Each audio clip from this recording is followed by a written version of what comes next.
Hey guys, so I want to make a video talking about pre-workout mindset or even intra-workout mindset during the workout mindset, just about a training mindset. All right, so before you worry about how many sets and how many reps you got to do or how many is optimal to get as much volume as possible. I want to get as many sets in as possible because I want to get as much mass as possible. Before you worry about that getting as much as possible and you need to worry about making one set count, making your first set count. All right. Before you worry about how many and how much, worry about making one set count. All right. So definitely training intensity being the only factor. Training intensity being the only factor, or at least the very most important and prominent factor that is lacking in training today. All right. In the training world, fitness, health world today. All right. So in training intensity being the primary ultimate factor. All right. Then other factors below that, I would say being execution, which is up there, and I would say that that's a part of training intensity. All right, execution, exercise execution, exercise selection, all your nutrition that goes into that. All those kind of stem out of your training intensity, or I guess your training discipline, I would say. So before getting ready for a workout, make sure that you have a great meal of protein, of carbs that you need to fuel a good, hard training session that you're going to do. Whatever it's going to do. Like tonight, I'm doing legs. And so I have a little extra carbs. So that way you've got plenty to burst through every single exercise that you're going to do for the night. All right. And so we're going to do start with some hamstrings, and then some single leg press, and then some Hatfield squats, and then some things I like to call ham fryers, and then some calves and abductors as well. So all that, talking about a training mindset of making one set count before you worry about how many sets I got to do, how many reps I got to do. The biggest thing is to try and do maybe some rep ranges you haven't done in the past. All right.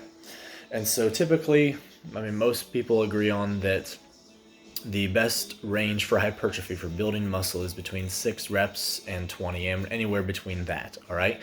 As long as you're taking that muscle through great force tension, so you're building a lot of force within that muscle through a good range of motion. All right. And so it can be it doesn't even have to be a full range of motion, but if you're taking that muscle through hard force, producing a lot of force with that muscle through a great range of motion, through a lot of reps in order to get to muscle failure, or at least towards that muscle failure in 6 to 20 reps, somewhere around there, then you are doing very well and you're going to keep progressing. So we're also wanting to talk about progressive overload is part of that training intensity. All right. So all the other things with exercise selection goes into your knowledge and just basically your own discipline or your own training intensity. All right. So when you're thinking about all these other sets, so I need to do 5 sets, I need to do 6 sets. Some people doing 10 sets. So do I got to do 10 sets? So the biggest thing is to make one set count before you worry about all that other stuff. So going into one set of leg press or single leg press, like I'm going to do tonight, try to do, is making that set be an all-out effort to give the most that I can to making this set the best that I can. If I'm going to do 2 sets, which is primarily what I do now, is just in high intensity, low volume, low stress on the joints, so that way you can get as much out of each set as possible. So taking it as close to the brink of destruction as possible within awesome, near perfect execution as I can. So taking one set, getting your mind into that, I'm taking this one set, it's going to be extremely hard to get through it, but I'm going to take this set to the brink of destruction and go as hard as I can with the best near perfect execution that I can in this set to get the most out of this muscle group that I'm going to work, get the most out of it in this one rep and then in this one set. So from rep 1 to rep 10 or rep 20 or rep 6, whatever you're doing, each rep should look uniform. We're trying to make each rep look as uniform, as identical as possible to make that execution as near perfect as we can. All right? And when those reps start to slow down and we start to fatigue, that is when our desire, our goal is to still have near perfect execution as much as possible and to get through that rep with producing as much force in that muscle as possible. It's going to be hard, hard, hard.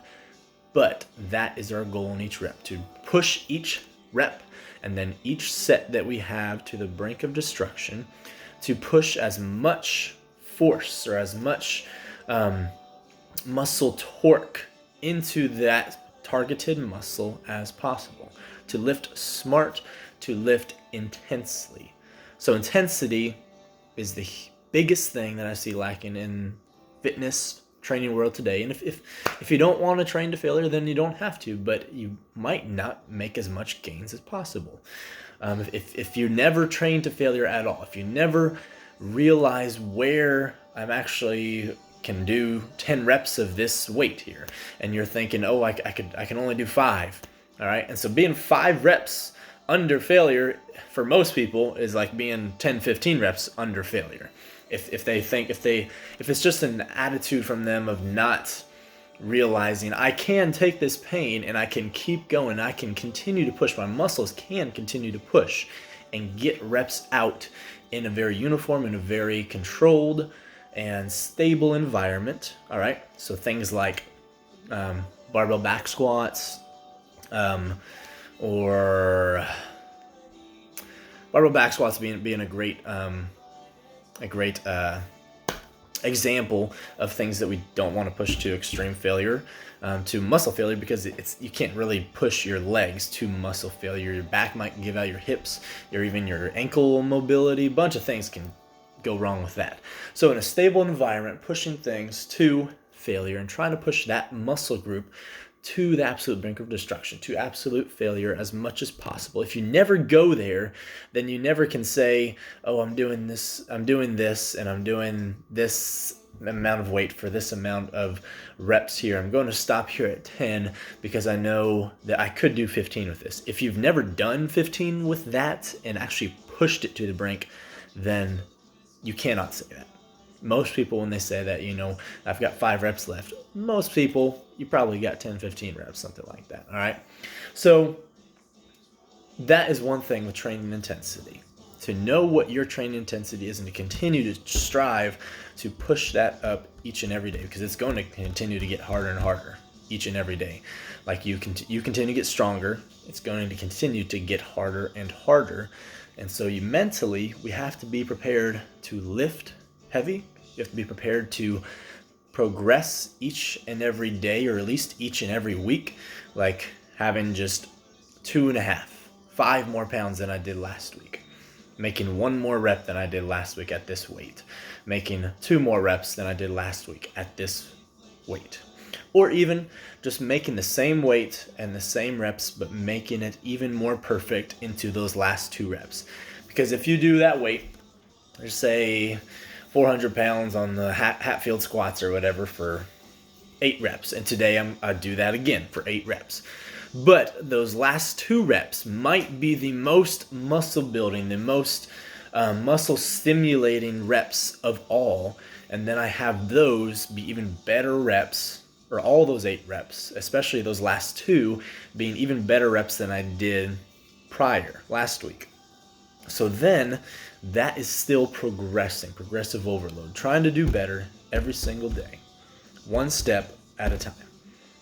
So for you guys out there, take note of 1 set at a time, all right, before you think about anything else, and how hard you are pushing with your intensity to take 1 step at a time. If you continue to take a step after step after step and push harder and harder, then you look back in a month, 2 years, and you've taken a lot of steps.